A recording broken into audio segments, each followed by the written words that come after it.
এয়া আকাশবাণী গুৱাহাটী ডিব্ৰুগড় সন্ধিয়া 6 বজাৰ বাতৰি সৈতে ষ্টুডিঅত মই কুমাৰ দেৱিত দাস বতৰ ফৰকাল হোৱাৰ পৰিপ্ৰেক্ষিতত ৰাজ্যৰ বিভিন্ন জিলাত বাঢ়নি পানী ক্ৰমাৎ শুকাবলৈ লৈছে যদিও এতিয়াও ৰাজ্যৰ 21খন জিলাৰ প্ৰায় 8,40,000তকৈ অধিক লোক বানৰ কবলত আছে ব্ৰহ্মপুত্ৰ বৰাককে ধৰি প্ৰধান প্ৰধান নদীসমূহৰ জলস্তৰ এতিয়াও বিপদসীমাৰ ওপৰত আছে অসম ৰাজ্যিক দুৰ্যোগ ব্যৱস্থাপনা প্ৰাধিকৰণৰ তথ্য অনুসৰি এতিয়াও 61টা ৰাজচক্ৰৰ 1705খন গাঁৱৰ বিস্তীৰ্ণ অঞ্চল বানত বুৰ গৈ আছে এই বানত 29,000 হেক্টৰতকৈ অধিক কৃষিভূমি ক্ষতিগ্ৰস্ত হৈছে কালি ধেমাজি জিলাৰ বানৰ ফলত পুনৰ এজন লোকে প্ৰাণ হেৰুওৱাত শেহতীয়া বানত মৃত্যু হোৱা লোকৰ সংখ্যা 91লৈ বৃদ্ধি হৈছে ৰাজ্য চৰকাৰে স্থাপন কৰা 221টা আশ্ৰয় শিবিৰত 36,000তকৈ অধিক লোকে আশ্ৰয় লৈ আছে এনডিআৰএফ এছডিআৰএফ অগ্নিনিৰ্বাপক বাহিনী আৰক্ষী আৰু দুৰ্যোগ ব্যৱস্থাপনা প্ৰাধিকৰণৰ স্বেচ্ছাসেৱকসকলে বান ক্ষতিগ্ৰস্ত অঞ্চলত উদ্ধাৰ অভিযান অব্যাহত ৰাখিছে ইয়াৰ লগতে বিভিন্ন স্বেচ্ছাসেৱী সংগঠনসমূহেও বানত ক্ষতিগ্ৰস্তসকললৈ সাহায্য আগবঢ়াইছে যোৰহাটত বিভিন্ন আখাৰীৰ স্বেচ্ছাসেৱী অনুষ্ঠানসমূহে বান শিবিৰসমূহত সাহায্য আগবঢ়াইছে নিমাতী সমীপৱৰ্তী ব্ৰহ্মপুত্ৰৰ বান আৰু খহনীয়াৰ ক্ষতিগ্ৰস্ত কৰা পৰিয়ালসমূহৰ মাজত আজি এটা স্বেচ্ছাসেৱী অনুষ্ঠানে খাদ্য সামগ্ৰী বিতৰণ কৰে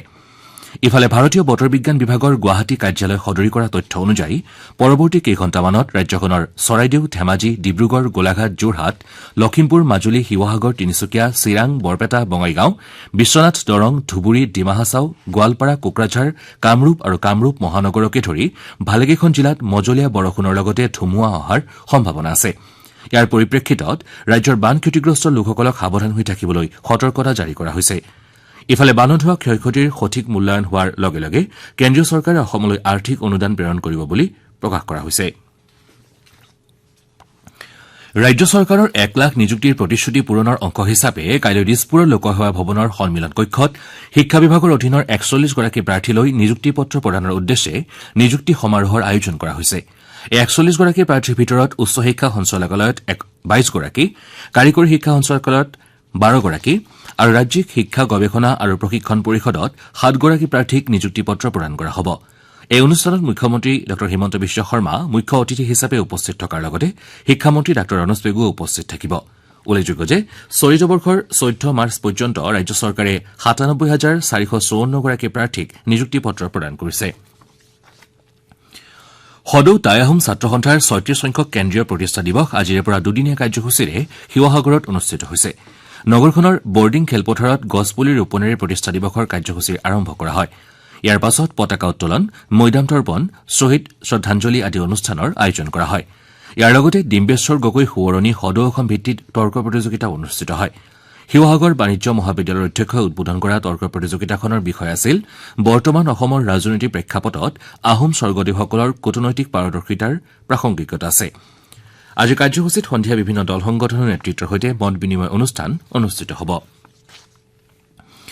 নীতি আয়োগৰ বিশেষ কাৰ্যসূচী সম্পূৰ্ণতা অভিযান অসমতো অব্যাহত আছে এই অভিযানৰ অংশ হিচাপে জিলাই জিলাই বিভিন্ন কাৰ্যসূচীৰ আয়োজন কৰা হৈছে সম্পূৰ্ণতা অভিযানৰ অধীনত অভিলাষী জিলা আৰু উন্নয়ন খণ্ডসমূহত মূলতঃ প্ৰথম 3 মাহতে পঞ্জীয়নভুক্ত প্ৰসূতিৰ সংখ্যা সংহত শিশু বিকাশ সেৱাৰ অধীনত প্ৰসূতিৰ পৰিপূৰক খাদ্য যোগান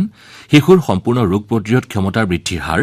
চৰকাৰে 2015 চনতে কৃষকৰ বাবে আৰম্ভ কৰা ছয়েল হেল্থ কাৰ্ডৰ যোগেদি মাটিৰ নমুনা সংগ্ৰহৰ হাৰ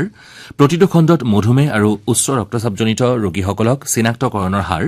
আৰু একোটা উন্নয়ন খণ্ডত থকা আত্মনিৰ্ভৰশীল গোটৰ বিপৰীতে পুঁজি লাভ কৰি থকা গোটৰ হাৰ বিদ্যুৎ যোগান থকা মাধ্যমিক পৰ্যায়ৰ বিদ্যালয়ৰ হাৰ তথা পাঠ্যক্ৰম আৰম্ভ হোৱাৰ এমাহৰ ভিতৰতে